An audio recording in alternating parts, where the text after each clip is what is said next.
70 ex-combattants et leurs dépendants sont retournés à Béni ce mardi 19 mars 2024 à bord d'un vol spécial de la mission des Nations Unies pour la stabilisation du Congo, MONUSCO en sigle. Il s'agit de la deuxième vague d'ex-combattants désarmés démobilisés à Mubambiro, dans le territoire de Massissi, après leur délocalisation. À la suite des menaces de la rébellion du M23, les 13 autres ex-combattants avaient été transférés le 7 mars 2024.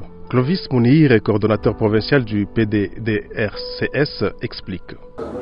Aujourd'hui, nous sommes en train de réaliser notre rêve. Vous vous souvenez qu'il y avait des ex-combattants cantonnés à Mubambiro. Ces ex-combattants avaient fait 5 ans dans le site de Mubambiro. C'était depuis 2018 qu'ils étaient là. Il y a de cela une année qu'on a fermé le site compte tenu de la situation de sécurité que tout le monde connaît. Ces ex-combattants, ils étaient au nombre de 1500 ex-combattants.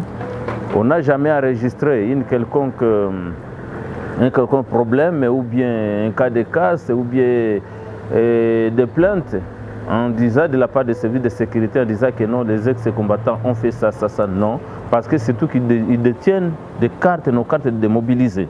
On les a gérées et aujourd'hui, parmi ces gens-là, il y a eu presque 200 ex-combattants, 201, qui avaient identifié comme leur zone de retour Béni et Lubero. Sauf que ce n'est pas tout ce monde-là qui était venu de Béni et Lubero. Ici, nous parlons des ex-combattants qui sont venus, qui ont comme origine, des originaires de Béni et Lubero. Donc on les ramène dans leur communauté d'origine. Surtout que les processus actuels, ça se repose sur l'aspect communautaire. Donc c'est un processus communautaire. Signalons qu'avant de prendre leur avion pour Béni, ces ex-combattants ont été déplacés de Mugunga vers le camp de Monigui où ils ont passé 2 jours afin de soigner ceux qui étaient malades. Ils ont également reçu des habits et de la nourriture. Ces ex-combattants ont remercié la MONUSCO à travers la section DDRR et interpellent leurs frères afin qu'ils déposent les armes et se rendent au PDDRCS ou à la MONUSCO afin d'être retournés dans leur communauté. Je les souhaite aussi de quitter la forêt et rejoindre le processus du PDDRCS. En tout cas, j'encourage la MONUSCO qui nous a accueillis, nous donnant la nourriture, les habits, et c'est elle qui va nous faire voyager jusque chez nous. Je l'encourage vraiment pour le travail qu'elle fait, qu'elle continue ainsi.